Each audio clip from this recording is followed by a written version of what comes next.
t'aime, Bruxelles, je t'aime. Tu m'avais manqué, Bruxelles, je t'aime, Bruxelles, je t'aime. T'es ma préférée, Bruxelles, je t'aime, Bruxelles, je t'aime. Hello there and welcome to Brussels, My Love, Euronews' weekly talk show on all the news bubbling here in Brussels and beyond. I'm Méabh Mc Mahon. Thanks for joining us. Coming up this week, Make Europe Great Again, the slogan the Hungarian presidency has chosen for its term chairing the EU Council.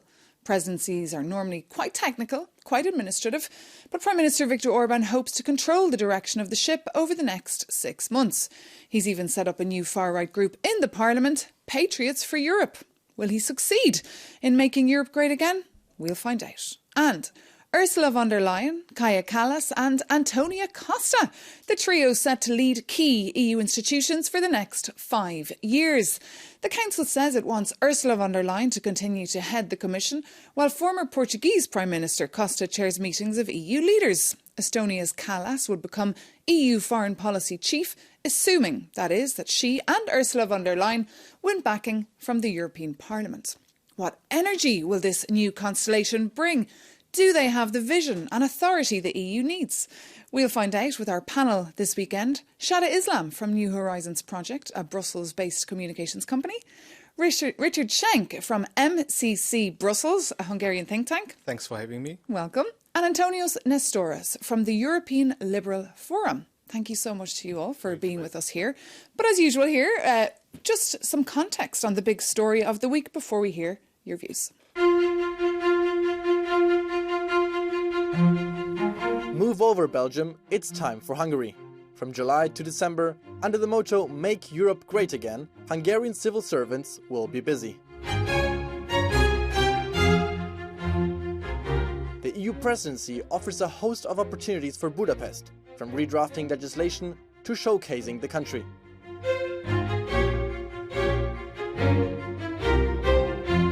But instead of hosting European dignitaries this week, Viktor Orbán made a surprise trip to Kyiv, his first since the full-scale invasion began. Maybe he's looking to become more visible or make more friends. To kick off the presidency this week, a special mass was held in Brussels.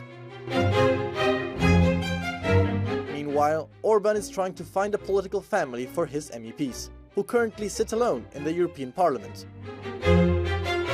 This week he launched a new group, Patriots for Europe, joined by the Austrian far-right Freedom Party and the Czech and Portuguese populists. The question now, will France's far-right group also join after their own elections this Sunday, and what does a Patriot presidency mean for the EU? Well, let's start perhaps with Richard to hear what more plans do you know Viktor Orbán has for this presidency. Should we expect a new type of Viktor Orbán? It seems like he is trying to break away from this political isolation. We will not see a new type of Viktor Orbán. He's the longest serving prime minister in Europe by now. So we have a lot of precedents from how he acts, how he reacts. Actually, we even have a previous experience with the Hungarian presidency back in 2011. And from this experience, we know that Hungary is not going to throw rocks deliberately into the European machinery. Actually, the highest priority for the current Hungarian presidency is economy, competitiveness more specifically. And Hungary has a long list of issues that it wants to, where it wants to promote several legislative topics, where it wants to promote, give its own type of, promote its own interest also. But this is usually also, basically every presidency does this. It's as we said, it's your moment to shine as well and show off your country. Shada Islam, from your perspective, do you think the tone of the EU could change in the next 6 months with Hungary? You know, I'm not so worried about the Council presidency because there are guardrails and, you know, we're living through a period of transition. So, you know, legislation is minimal, if you like. And, you know, the Council itself is with some very mature politicians transition. So I'm not so worried what happens during the Council presidency. And as Richard has said, the agenda, if it is economics and competitiveness, this is very good. Let's make Europe great again. But the problem is, what are the values that Hungary and Prime Minister Orbán will be focusing on? And if that narrative changes even more to the far right than it is at the moment, then I am worried. I'm worried about Fortress Europe. I'm worried about women's rights, because this is something we don't talk about. I'm worried about our gay population. I'm worried about things like that. But as I said, the presidency, not such a problem. I was talking the other day, Maeve, to some Asian friends of mine, and we were talking about how the far right is gaining in many of our capitals. French elections, Netherlands just has a government which is full of far right, and they didn't even know about the Hungary presidency, because it's sort of dwarfed by the overall picture of the changing landscape in Europe. And indeed, we're just going into summer season as well, so we'll really only hear more perhaps as of September. But Antonios, from your perspective, is there a feeling of nervousness in your circles? Because of course, Viktor Orbán is known for blocking progress often at Council, and now he'll be setting the agenda. I have to agree with Shada that the slogan is quite the overpromise. Make Europe great again. We all know that the Council presidency is important, but it doesn't hold enough power to introduce any massive changes. So it's more about gaining attention, provoking a little bit the Brussels establishment by imitating Trump, but not really starting a revolution in Brussels. I'm more worried about what Richard said, that Orbán is going to stay the same, because that is a contradiction for the slogan. The slogan is "Make Europe Great Again." If you want to make Europe great again, you have to have a strong EU. And what Orbán has been doing for the past decade or so is blocking significant decisions, weakening our position against Russia, weakening our Indeed. support I mean, for let's Ukraine, get Richard and so here from Richard, in fact, on that, because we've heard as well from the Foreign Minister of Lithuania just last week saying that Viktor Orbán is a structural problem, he said, for Europe, because it's constantly the Hungarian government is constantly blocking progress.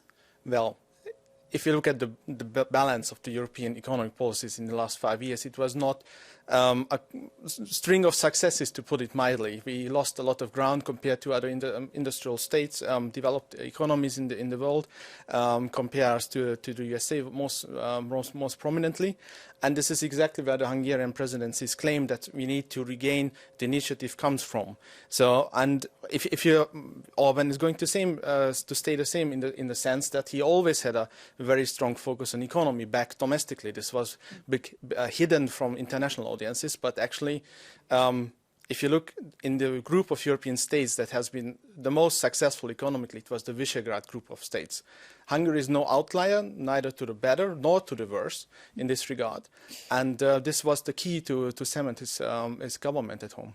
Well, here in Brussels, we all know what Viktor Orbán looks like, but we just want to share this video with our viewers just to show how he came to town this week and visited the EU institutions, and put this video on social media. Take a look.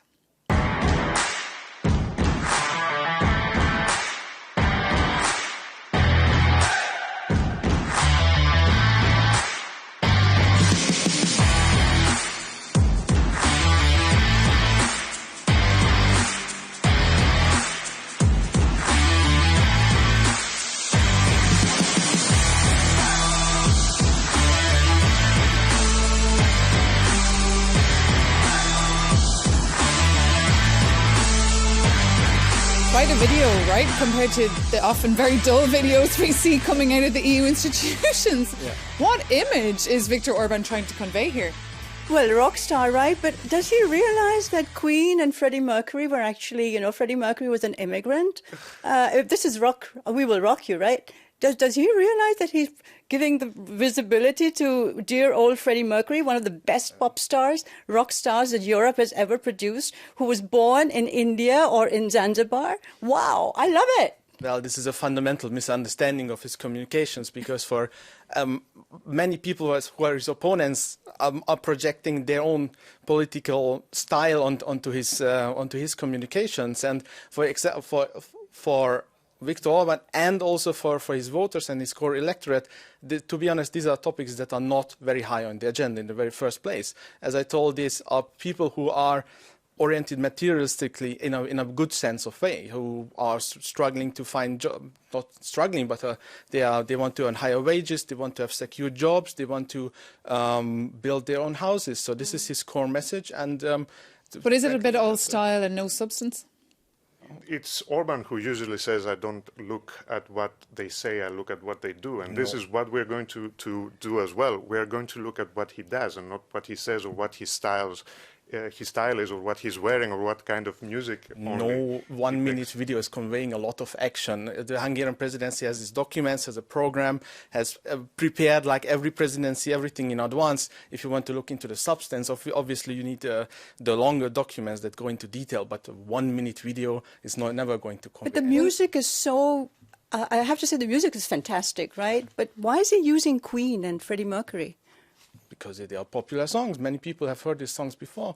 Yes, but you do realize where that's coming from. I mean, it's Freddie Mercury, as I said, is a rock star who is, he was gay and brown and from Africa. I don't think it's quite that song, though. It's quite similar. Yeah.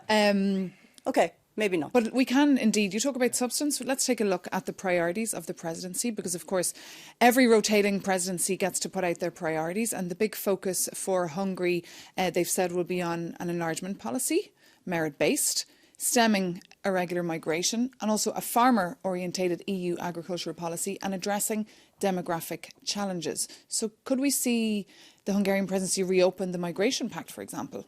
They have said that they want to reopen it. But as previously, we have also stated that the Council presidency cannot set the agenda completely autonomously. So obviously they will advocate for it, try to get the new Commission especially to open it up, because the Commission has the sole right of initiative in the European legislative process. But on the other side, if you look at the enlargement policy, back then, 2011, it was actually the Hungarian presidency that finished the dossier on the Croatian enlargement policy. And this is going to be a very strong focus. This enlargement into the Western Balkans, what is going to happen with Serbia, with Macedonia, with Bosnia, very politically very sensitive topics, and Hungary has a very clear stance on this. They want enlargement. And this week, just when it comes to competitiveness, we saw Viktor Orbán write an editorial in the Financial Times. Mm-hmm. Did you read it? I mean, would you agree with some of the points made? It seems, look, the program in itself is not that bad. It has elements that resonate with broader European values: competitiveness, defense, enlargement, so protection of minority rights. So we can agree in some parts with the program or Orbán. The fundamental disagreement would be even the name of the group, Patriots for Europe. The patriotic thing to do today, if you really love your country and you want to see it prosper and secure, is to support strong Europe. And that's exactly the opposite of what Orbán is doing. So he might write an article in the Financial Times where we say, okay, we can agree with this or that. But when he's blocking significant decisions that make Europe stronger, especially when it comes to Ukraine. But maybe his tone might change now after his visit to Zelensky. It was his first trip this week, Shada Islam. Since that full-scale invasion began, he made a surprise trip to visit Zelensky, to visit Kyiv. No, that was very, very good. And I think also I agree with Antonios that, what he said in the Financial Times, and competitiveness agenda is crucial for Europe. Enlargement, Richard, I totally agree. The Western Balkans have been marginalized, and, it's very important that they're brought back into this conversation. And that would be excellent if Hungary does manage to do that. Where I worry is actually what's happening at home in Hungary, where, human rights organizations have talked about a wrecking ball that's been taken to so many of the equality agenda that Europe cherishes, at least many Europeans cherish, and where, you see civil society shrinking space for that. You get media, independence of media is being curtailed, and you see abortion, access to abortion, women's rights, and not to mention rise in racism. So I'm worried about the image that we're projecting through governments like we have at the moment in Hungary. And I totally agree that the agenda for Europe sounds good, except the opening of the immigration pact, which I wonder which direction will that take us into. That would be a disaster. It took us 10 years to reach this compromise. It's a historic compromise. We cannot have it all for ourselves. We have to make compromises in Europe. That's what we've been doing for 70 years now, and it's at least that part is working great. If we open this again, it's going to be a disaster. But this is actually a counter-argument to your claim that Europe, more Europe is always better for Europeans, because the European legislation on migration took so long, was so hard to achieve. The current migration pact began in 2016, and I mean the crisis has been looming during all the time, are basically unsolved. But so this long decision-making process in Europe actually took too long, and it was only a compromise that was very unsatisfactory for most people who put their hopes into this migration pact. And meanwhile, the nation states couldn't progress on their own migration policies because European it took so long because people were blocking it. And they were never satisfied with what And the was fact of the offered. matter is migration needs to be managed. That is certainly clear. But On I the just want to European bring in level. a voice of Fidesz MEP who'll be taking up office on the 16th of July. His name is Andras Laszlo, and he seems very much in favour of compromise building. But I asked him, in fact, about that name, that Make Europe Great Again, why they chose that slogan. I've worked as a civil servant in the first Hungarian presidency in 2011. Back then, our slogan was Strong Europe. I think this is very similar. We still have the same kind of agenda. We want to make Europe stronger. As I said, we want to make Europe more competitive. We want to make Europe more safe. All in all, we want to make Europe great again.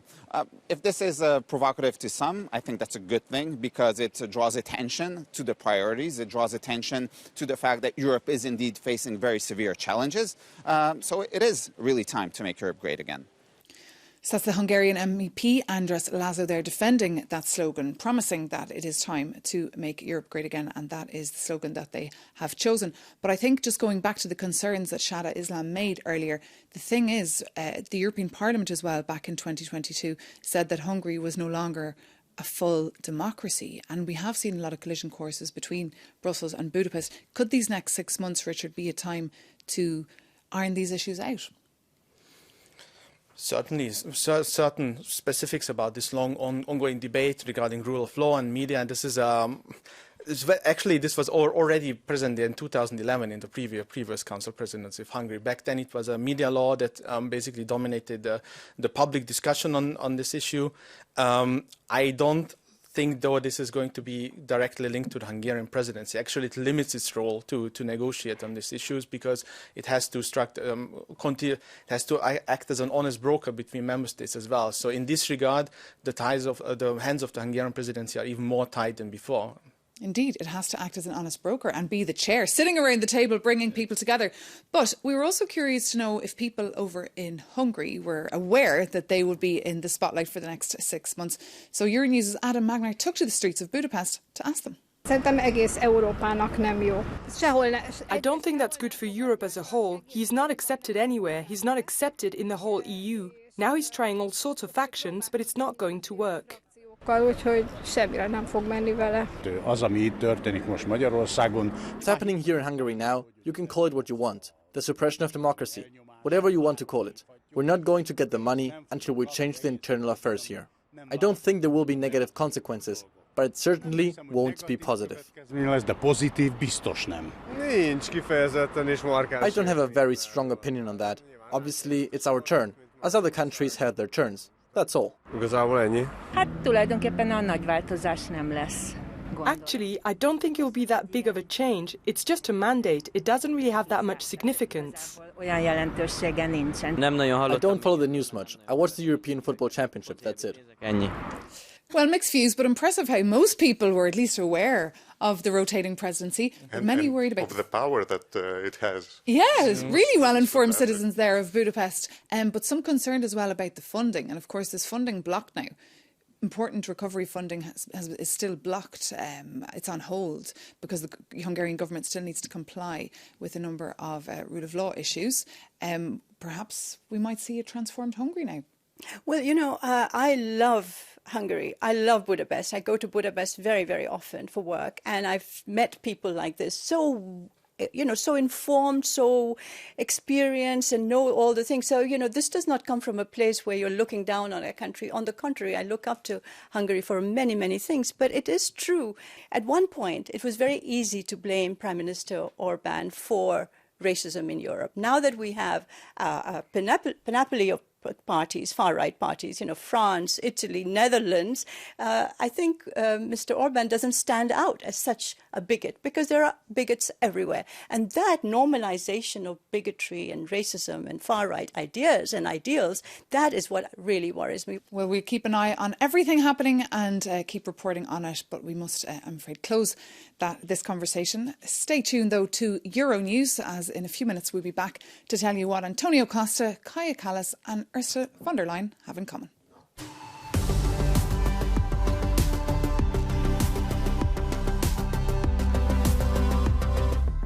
Welcome back to Brussels, my love. I'm Méabh Mc Mahon, and along with my panel, we're just talking through the news of the week. Well, the major stories are, of course, the elections in France and, of course, in the UK on Thursday. But what we want to analyse is this: the gathering of Ursula von der Leyen, Kaja Kallas and Antonio Costa after getting the green light from the European Council to lead the main EU institutions for the next 5 years. Kaja Kallas and Ursula von der Leyen still need the blessing from the European Parliament, an absolute majority of half the members plus one. If confirmed, the three would have some of the most sought-after jobs in the European Union. So, Antonius, what do you think of this trio? It does seem more geographically balanced and diverse, perhaps, from the past. It does, yes, because of the addition of Kaja Kallas, and that's the very strong element. As a member of there. your party, yes, reminder of viewers. Indeed. She's a sitting prime minister coming from a small state in the east. She brings a different perspective.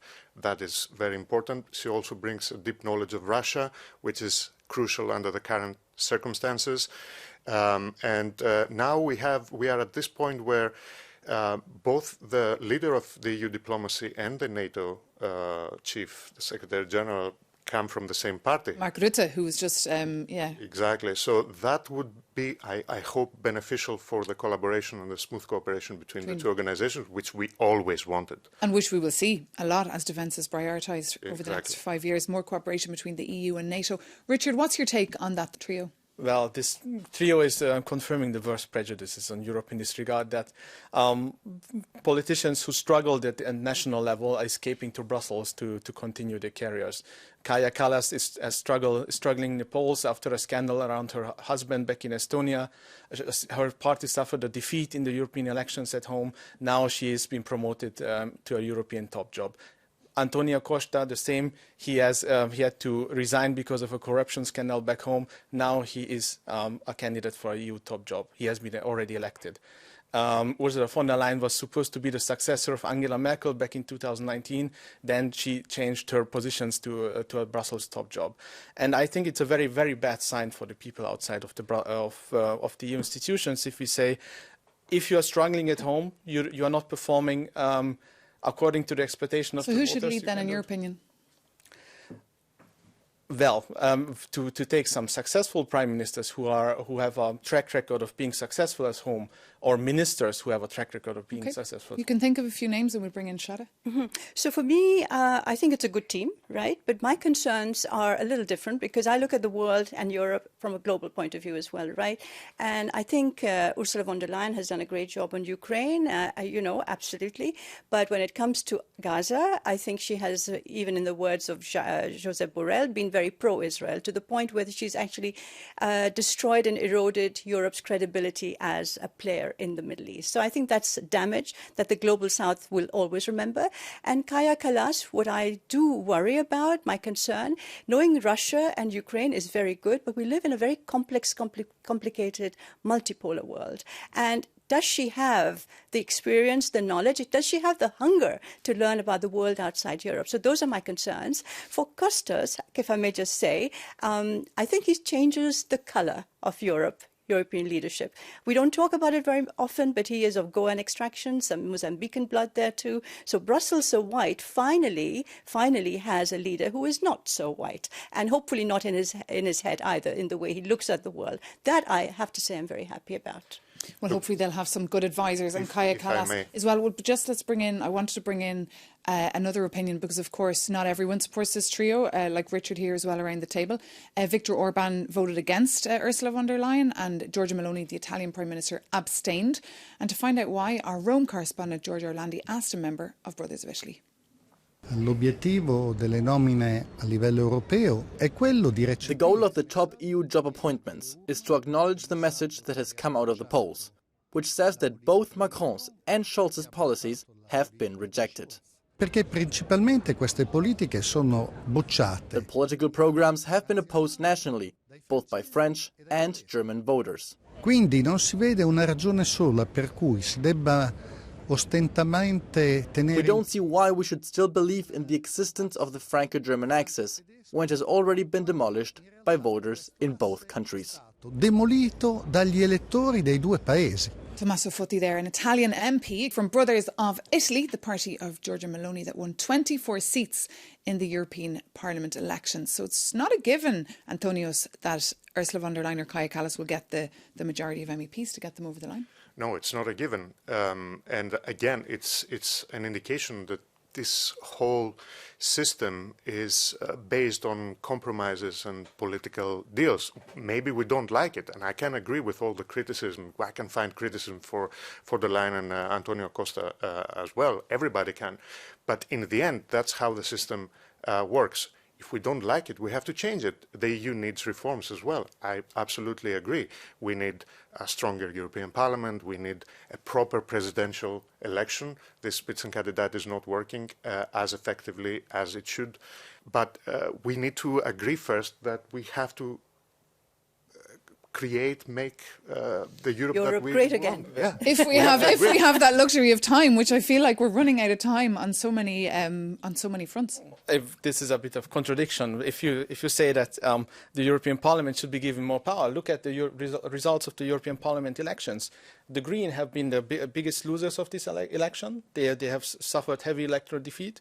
The Social Democrats are a smaller one, and also the Liberals are a bigger one.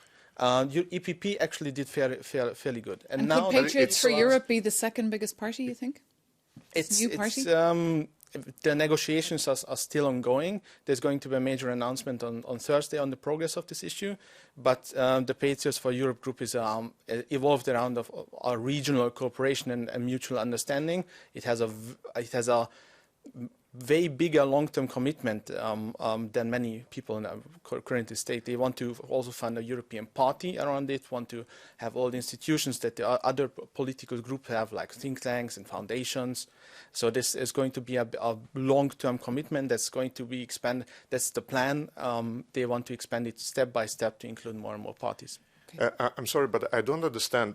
It's just plain mathematics. You need 51% to vote the Commission President and all the rest of the jobs in the Commission, and that's between the Socialists, the EPP, and Renew. The Centre. And for more information, our viewers can go to our website. We're covering this story extensively, but for now, this conversation can be concluded. Thank you so much to our panel for being with us here, and thank you so much for watching. As always, take care and see you soon on Euronews.